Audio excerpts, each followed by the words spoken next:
Bonjour et bienvenue dans ce nouveau numéro d'Expresso où l'on vous parlera de théâtre, de musique et de danse. Tout de suite, le sommaire. Du théâtre avec une pièce du grand maître du vaudeville La Cagnotte d'Eugène Labiche. De la musique avec un quintet de jazz aux influences new-yorkaises des années 70 qui viendra enflammer l'avant-scène du Phénix. Et de la danse avec un spectacle jeune public très coloré intitulé Lisa. Au programme, plein de bonnes choses. Expresso, c'est parti! Cette curieuse histoire de la cagnotte débute sous le signe du jeu et de l'argent. Un groupe d'amis se réunissant depuis des années tous les jeudis pour jouer aux cartes décide de casser enfin leur fameuse cagnotte. L'argent en poche, ils partent à Paris pour une journée. Et quelle journée!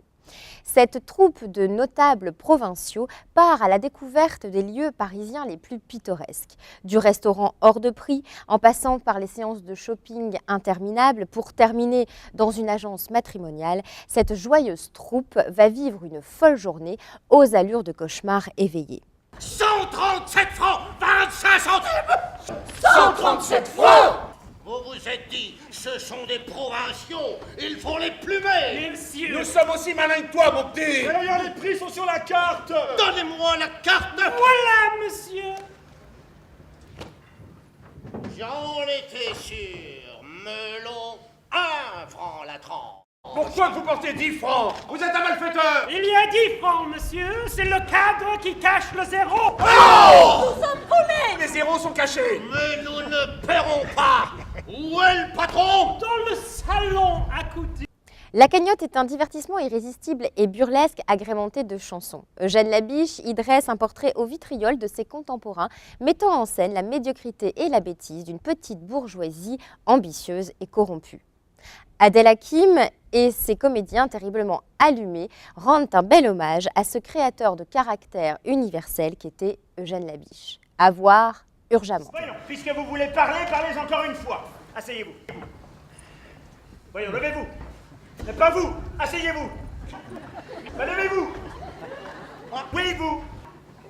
Bon, il y a cette cagnotte parce que au fil des jeudis où ils jouent à la bouillotte, ce groupe de 5 personnes... Mon tout 15 sous. Oh! Je tiens! Oh! Le plus beau coup de l'année! Volant de 8! Carré! Oh! Ils mettent des petits sous dans la tirelire. Voilà. Tiens, un sou étranger! Mais non, c'est un bouton! C'est une erreur. En voici un D'un autre. an, ils cassent la tirelire. Oh!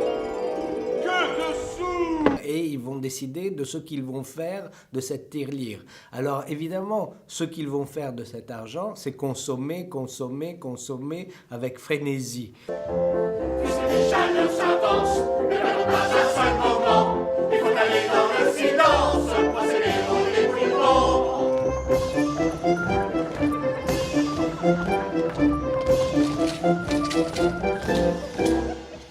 Le temps d'un concert, l'avant-scène se parera des couleurs d'un véritable club de jazz new-yorkais, puisque nous allons accueillir le guitariste maltais Sandro Zerafa et sa formation, le White Russian Quintet, une formation qui rend hommage au groove américain et à des compositeurs tels que Rosenwinkel. La puissance des 2 saxophones n'est qu'habilement tempérée par la douceur et le groove du duo contrebasse-batterie, mais également par la finesse de l'écriture des partitions de guitare. Entre mélodie et improvisation, le White Russian Quintet nous propose donc un concert qui s'annonce très riche. Ce concert sera d'ailleurs pour nous l'occasion d'accueillir Sandro Zerafa en tant que leader de sa propre formation, puisque si nous l'avions accueilli auparavant, il n'était qu'accompagnateur d'autres formations. Le White Russian Quintet, ce sera le 25 mars à l'avant-scène.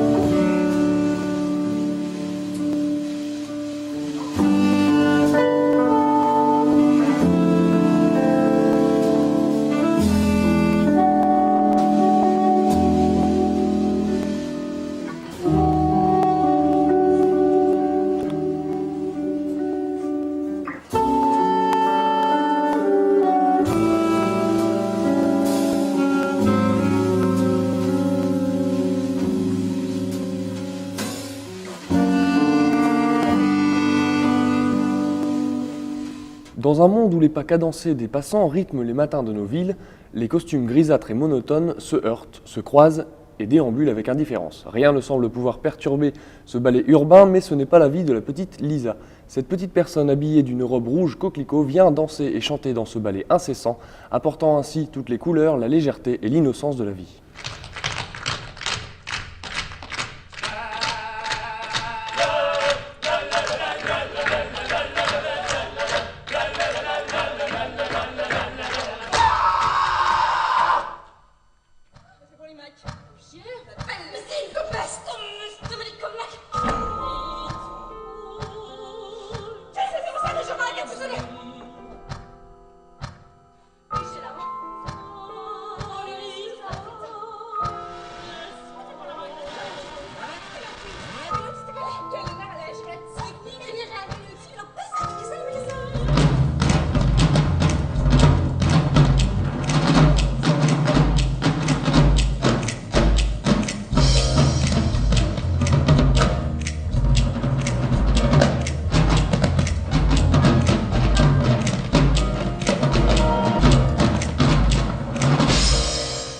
Ce très joli spectacle de la compagnie Arcosme entremêle avec brio la danse, le chant et la musique, et il en résulte un très joli portrait de ce que pourrait être la vie sans ce rythme infernal imposé par notre société. C'est un très beau spectacle très coloré à faire découvrir d'urgence aux enfants à partir de 7 ans. Voilà, Expresso, c'est à présent terminé. Nous nous retrouverons dans un prochain numéro où nous vous parlerons notamment de la venue de la maîtrise de Radio France qui rassemble une quarantaine d'enfants choristes.